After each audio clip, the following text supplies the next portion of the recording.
IUML, Congress, VCK, CPI, CPIM ఎమ్మెల్యేలు, కొందరు AIADMK సభ్యుల మద్దతుతో టీవీకే నాయకుడు విజయ్ రాష్ట్ర అసెంబ్లీలో విశ్వాస ఓటును గెలుచుకున్నారు.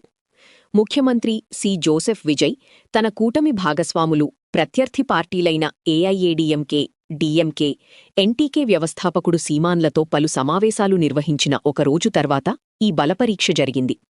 తమిళనాడులో తన తొలి ప్రభుత్వాన్ని ఏర్పాటు చేయడంలో ఐయుఎంఎల్, వీసీకే, కాంగ్రెస్ పార్టీలు విజయ్కి మద్దతు తెలిపాయి. ఇదిలా ఉండగా సుమారు 30 మంది ఎమ్మెల్యేలు విజయ్ ప్రభుత్వానికి మద్దతు ఇవ్వడంతో ఏఐఏడీఎంకే అంతర్గత సమస్యలను ఎదుర్కొంది.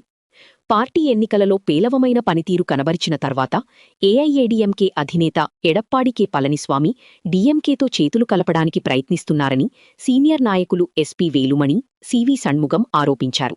ఆయన నాయకత్వాన్ని కూడా ప్రశ్నించారు. ఓటింగ్ అనంతరం విజయ్కి మద్దతు తెలిపినందుకు పళనిస్వామి, సివి షణ్ముగంతో పాటు ఇతరులను పార్టీ పదవుల నుంచి తొలగించారు. మొత్తం మీద 30 మంది ఏఐఏడీఎంకే ఎమ్మెల్యేలు టీవీకే ప్రభుత్వానికి అనుకూలంగా ఓటువేశారు. టీవీకేను అధికారంలోకి రాకుండా అడ్డుకునేందుకు సాధ్యమయ్యే పొత్తులో భాగంగా ముఖ్యమంత్రి కావాలని డీఎంకే, ఏఐఏడీఎంకే రెండూ తనను సంప్రదించాయని వీసీకే అధినేత తోల్ తిరుమావళవన్ ఆశ్చర్యకరమైన వాదన చేశారు.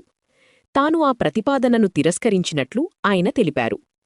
ముఖ్యమంత్రిగా బాధ్యతలు చేపట్టిన రెండో రోజే దేవాలయాలు, పాఠశాలలు, బస్టాండ్లకు 500 మీటర్ల పరిధిలో ఉన్న 700కు పైగా టాస్మాక్ మద్యం దుకాణాలను మూసివేస్తున్నట్లు విజయ్ ప్రకటించారు.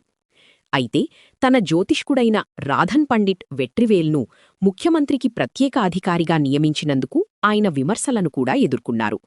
విజయ్ భారీ ఎన్నికల విజయాన్ని ముందే చెప్పిన వ్యక్తిగా వెట్రివేల్ ప్రసిద్ధి చెందారు.